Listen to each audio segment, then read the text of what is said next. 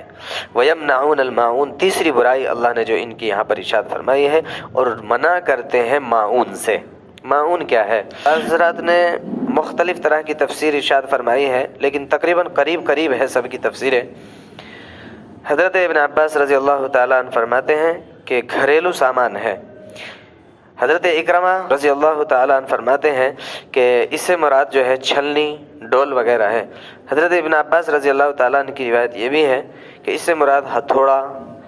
اور دوسری چھوٹی چھوٹی چیزیں ہیں، یعنی وہ تمام کی تمام چیزیں کہ جو نہ گھٹتی ہے اور نہ بڑھتی ہے نہ خراب ہوتی ہے۔ اس طرح کی چیزوں سے منع کرنا، اس سے اللہ نے منع کیا ہے، ایسا نہ کیا کریں۔ معون سے منع کرتے ہیں۔ کوئی آدمی چمچ لینے کے لیے آ گیا ہے، چمچہ لینے کے لیے آ گیا ہے، کوئی پلیٹ مانگ رہا ہے، کوئی گلاس مانگ رہا ہے، کوئی لوٹا مانگ رہا ہے، کوئی مسلح مانگ رہا ہے، کوئی چھوٹی سی چیز مانگ رہا ہے، یہ ساری کی ساری چیزوں کے منع کرنے سے اللہ رب العزت منع فرما رہے ہیں۔ اس کی منع کرنے کی تمہیں اجازت نہیں ہے۔ یہ نہایت ہی کنجوسی کی علامت ہے، نہایت ہی کنجوسی کی علامت ہے کہ اتنی چھوٹی سی چیز بھی نہیں دے سکتا۔ ہاں، اگر کسی شخص کے بارے میں آپ کو معلوم ہو چکا ہے فلاں آدمی کئی بار آپ کے ساتھ یہ کر چکا ہے، لے کے جاتا ہے دیتا نہیں ہے، سوئی، چھلنی، ڈول، ہتھوڑی اور اس طرح کی تمام چمچ، پلیٹ، گلاس لیتا ہے دیتا نہیں ہے، تو ٹھیک ہے، صاف صاف اس کو منع کر سکتے ہیں، اس کی اجازت ہے۔ آپ اس کو بتا دیجیے آپ ہماری چیز لیتے ہیں دیتے نہیں ہیں، اس لیے آپ کو نہیں دی جائے گی۔ جھوٹ بولنے کی بالکل ضرورت نہیں ہے کہ ہمارے پاس نہیں ہے، یہ کہنے کی ضرورت نہیں، ہمارے پاس ہے، ہم دیں گے نہیں کیونکہ آپ واپس دیتے نہیں ہیں۔ حضرت ام عائشہ رضی اللہ تعالیٰ عنہ کی روایت ہے، اللہ کے رسول صلی اللہ علیہ وسلم سے عرض کیا، یا رسول اللہ صلی اللہ علیہ وسلم، وہ کون سی چیزیں ہیں جن کا منع کرنا حلال نہیں ہے، جائز نہیں ہے کہ ان کو منع کیا جائے؟ حضور پاک صلی اللہ علیہ وسلم نے ارشاد فرمایا، پانی، آگ اور نمک، یہ چیزیں ہیں کہ ان کو منع نہیں کرنے کی اجازت ہے، بالکل حلال نہیں ہے کہ ان کو منع کیا جائے۔ عرض کیا، یا رسول اللہ صلی اللہ علیہ وسلم، پانی تو سمجھ میں آنے والی چیز ہے، چونکہ پانی تو بہت عام ہے، پانی سے منع نہیں کرنا چاہیے آدمی کو۔ نمک اور آگ کا مسئلہ، آپ نے وضاحت ارشاد فرمائی کہ دیکھو، وہ آگ کہ جو آپ نے دی ہے، وہ ماچس ہو، وہ انگارہ ہو، وہ آپ کا لائٹر ہو یا جو بھی ہو، بہرحال اس آگ کے ذریعے سے جتنا بھی چیزیں بنی ہے، جتنا بھی کھانا بنا ہے، آپ کو وہ سارے کے سارے کھانے کے، وہ ساری کی ساری بنی چیزوں کے صدقہ کرنے کا ثواب ملتا ہے، اتنی چھوٹی سی چیز پر۔ وہ نمک کہ جس چیز کے اندر ڈلا ہے وہ نمک، اور جتنی بھی چیزیں اس نمک کی بنیاد پر ذائقے مند ہوئی ہے، مزیدار بنی ہے، وہ ساری کی ساری صدقہ کرنے کا ثواب ملتا ہے اس نمک دینے والے کو۔ نمک کی حیثیت 2 روپیہ 3 روپیہ ہے، تو ظاہر سی بات ہے اتنی چھوٹی سی چیز کو بھی اگر نہیں دے گا تو نہایت ہی کنجوسی کی علامت ہے۔ جو شخص پانی پلا دے تو پانی پر بھی اللہ کے رسول صلی اللہ علیہ وسلم نے ارشاد فرمایا، ایک آدمی کو زندگی دینے کا بہت اہم ثواب ہے۔ اللہ تبارک و تعالی بہرحال یہاں پر ارشاد فرما رہے ہیں، یہ تینوں برائیاں ارشاد فرمائیں۔ ایک تو یہ کہ اپنی نمازوں سے غافل رہتے ہیں۔ غور ہم اپنی زندگی کے بارے میں کریں، یہ بہرحال جن کی بھی علامتیں اول مرحلے میں بیان کی جا رہی ہے وہ دیکھیں گے، لیکن بہرحال میرے اندر کیا معاملہ ہے، چونکہ امت محمد علی صاحب الصلاۃ والتحیہ کے سامنے یہ آیات اللہ تبارک و تعالی نے جو رکھی ہے ان کی زندگی کی کامیابی کے لیے رکھی گئی ہے۔ سب سے اہم بات یہ ہے کہ یہ تینوں برائیاں میرے اندر تو نہیں، ان تینوں آیتوں پر روک کر اپنا جائزہ لینا۔ غافل اپنی نمازوں سے میں تو نہیں ہوں، کہیں 5 میں سے کچھ نماز چھوٹ تو نہیں جاتی ہے، کہیں سال میں کچھ نمازیں تو نہیں چھوٹ جا رہی ہے، کہیں نماز پڑھتا تو ہوں لیکن جلد بازی تو نہیں ہے، کہیں پڑھتا تو ہوں لیکن صحیح طریقے سے اس کے اندر قرات نہیں ہے، یا چیزیں نہیں ہیں، یا تسبیحات نہیں ہیں۔ یراؤن، دکھلاوا کہیں میری زندگی کے اندر تو نہیں ہے، کہیں میرے ساتھ بھی ایسا تو نہیں ہے کہ میں بھی جب وہ جو ہے 5 کلو دال، 1 کلو دال، 5 کلو آٹا، 2 کلو چاول یا کچھ چیزیں جب دیتا ہوں تو فوٹو تو نہیں کھینچ رہا ہوں، کہیں ایسا تو نہیں دیتے ہوئے کسی بھی شخص کو کبھی جو ہے دوبارہ سے ہم یہ تو نہیں کہتے کہ جو ہے آپ کا یہ چیز ہم جو ہے دے رہے ہیں، ہم کر رہے ہیں۔ ہر ایک چیز اپنی زندگی کے ساتھ لگا کر ہر ایک آیت کو اپنی زندگی سے دیکھنا، چونکہ یہ آیت اس وقت جس وقت تھے صحابہ اس وقت تھی ان کے لیے، حضرت عمر، حضرت اکرمہ، حضرت فلاں فلاں، لیکن اب یہ آیت میرے اور آپ کے لیے ہیں اور اس دنیا میں بسنے والے انس و جن کے لیے ہیں، تو لہٰذا یہ یراؤن، یہ دکھلاوا میری زندگی کے اندر تو نہیں ہو رہا ہے، کسی بھی اعتبار سے تو نہیں ہو رہا ہے۔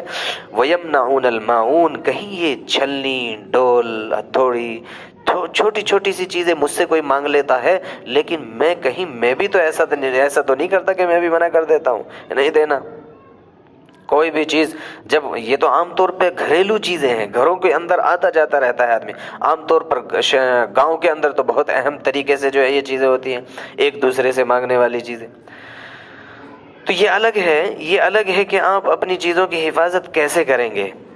یہ الگ مسئلہ ہے کہ آپ اپنی چیزوں کی حفاظت کیسے کریں گے، لیکن چیزوں کی حفاظت اس بنیاد پر بالکل نہیں کی جا سکتی کہ آپ ساری کی ساری چیزوں کو اپنے پاس رکھ لیں اور بالکل کسی کو دینا ہی آپ باہر لکھ دیں کہ دیا نہیں جائے گا یہاں سے کوئی چیز، اس طرح چیزوں کی حفاظت نہیں کی جائے گی۔ حفاظت کی جائے گی تو اس کا طریقہ ہم سیکھیں گے محمد الرسول اللہ صلی اللہ علیہ وسلم کی سیرت سے، آپ کی زندگی سے، کہ اگر آپ کسی کو کوئی چیز دے رہے ہیں تو اس کو لکھ لیجئے، اگر مسئلہ لکھنے کا بھی نہیں، لکھنے پہ بھی بس نہیں ہو رہا تو گواہ بنائیے، کوئی چیز بنائیے، جو بھی ہو آپ، جو بھی جہاں تک کر سکتے ہیں۔ اللہ تبارک و تعالیٰ سے دعا ہے اللہ مجھے بھی ہم سبوں کو عمل کی توفیق مرحمت فرمائے، قرآن کی صحیح سمجھ ہمیں عطا فرمائے۔ سبحان اللہ و بحمدہ، سبحانک اللہم و بحمدک، ونشہد ان لا الہ الا انت، ونستغفرک ونتوب الیک۔ سبحان ربک رب العزت عما یصفون، وسلام علی المرسلین، الحمد للہ رب العالمین۔